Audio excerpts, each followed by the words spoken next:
सो welcome back everyone. Quickly एक दो questions discuss कर लेते हैं related to allowances and receivable. सारा एक फ्लो समझ लेते हैं कि ये होता कैसे है।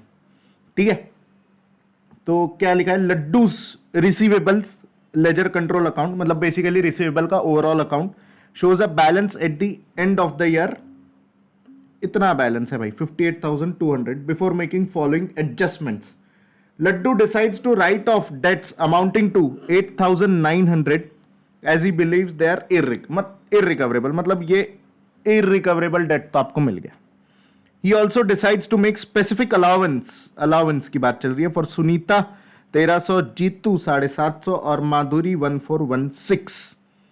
Laddoos allowance for receivable at the previous year and was 5650। ठीक है, मतलब पहले से अलाउंस कुछ चला आ रहा था और अब आपको देखना है कि स्टेटमेंट ऑफ पीएनएल पे क्या चार्ज होगा। ठीक है, कोई बात नहीं।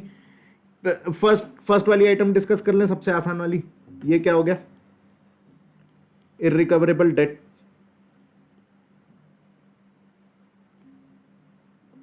Irrecoverable debt expense account debit 8,900 to receivables credit 8,900। Game खत्म। मतलब ये आपका बेसिकली पीएनएल में डेबिट हो गया, तो एक चार्ज तो मिल गया। पीएनएल में इतना तो चार्ज चल ही जाएगा। अब इसमें कोई सवालात नहीं है, सवालात अब यहां पर खड़े होंगे। नंबर 2 वाला जो एडजस्टमेंट है ना, क्या कह रहा है, सुनीता, जीतू और माधुरी का अलाउंस बनाना है। कितना आता है इस अलाउंस का total? Allowance for current year, allowance for current year हम लोग देख लेते हैं। इसमें कौन कौन है भागीदार? सुनीता से मिलने हैं, नहीं हाँ मिलने हैं 1350। जीतू से मिलने 750। और कौन है भाई, एक और था कोई,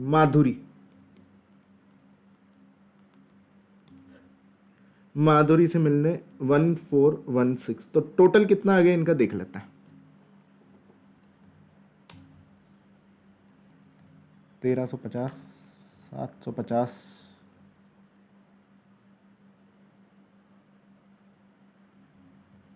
1416, 3516।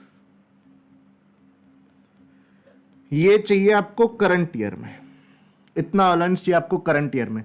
और प्रीवियस ईयर का कितना अलाउंस है भैया आपके पास दिया है ना क्वेश्चन में कुछ, ये देखिए 5650 is your previous year allowance.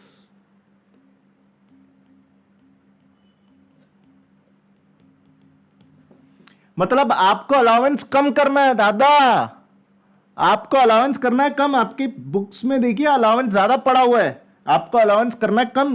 This means कि you have to decrease your allowance. ठीक है, तो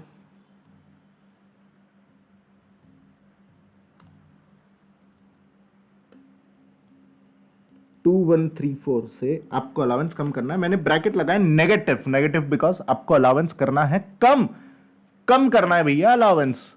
ठीक है, मतलब आप अलाउंस डेबिट करके पीएनएल तरफ में कुछ क्रेडिट चला जाएगा, क्योंकि आपने पहले ना अपना पीएनएल डेबिट करके रखा था। पीएनएल हो जाएगा क्रेडिट, पीएनएल हो जाएगा क्रेडिट कितने से? 2134 से। और यहां पे क्या हो रहा था, पीएनएल डेबिट हो रहा था, मतलब नेट चार्ज कितना गया? ये तो यहां जगह खत्म हो गई, दूसरा सवाल आ गया, मैं यही लिख देता हूं main answer. Charge to PNL 8900 minus 2134 6766। ये this will be your charge to PNL. ये आपका मेन आंसर है।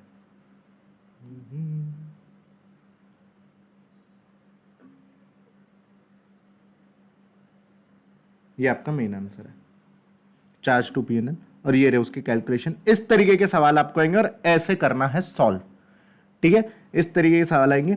एक और चीज मैं आपको बता दूं कि if you have been asked to create allowance on a percentage basis, अगर आपको ये बोलता है कि जो नेट जो भी रिसीवेबल ईयर एंड पे बचे हैं जो भी रिसीवेबल ईयर एंड पे बचे उसका 5% अलाउंस बनाना है।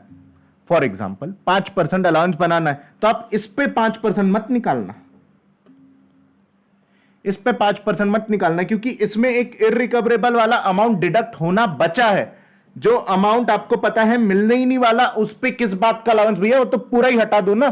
तो जो अमाउंट हम हटाने वाले हैं उस पे थोड़ी ना अलाउंस बनाएंगे। तो 58200 माइनस 8900, जो भी फिर आपका नेट फिगर आता है ना, उस पे आप अलाउंस बनाना, ठीक है, उस पर अलाउंस बनाना। मतलब step one should be deduct the amount of irrecoverable debt from your current year end receivable balance.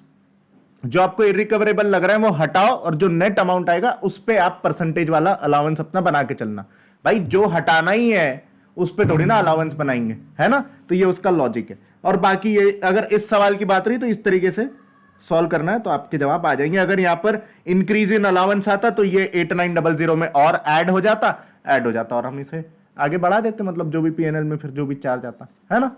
Easy है, लेकिन सेपरेटली दोनों एडजस्टमेंट सेपरेट करना, वरना दिक्कतें हो सकती है। आ जाओ, थियरी क्वेश्चंस कुछ इस तरीके के दिखेंगे आपके एग्जाम में। ऐसे क्वेश्चन आ गए तो या टॉप अप कर लेना जाके, फिर पास होने वाली बात नहीं रही। अगर ऐसे क्वेश्चन आ रहे हैं तो कुछ 70-80 स्कोर करना, वैसे भी 70-80 करनी चाहिए वैसे तो, पर कोई बात नहीं। And increase in allowance for receivable results in which of the following. पहला an increase in net current asset, दूसरा decrease in net current asset, increase in sale, decrease in drawing.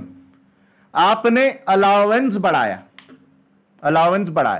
मतलब पीएनएल में कुछ आपने डेबिट कर दिया, expense कर दिया, और आपने रिसीवेबल कर दिए कम।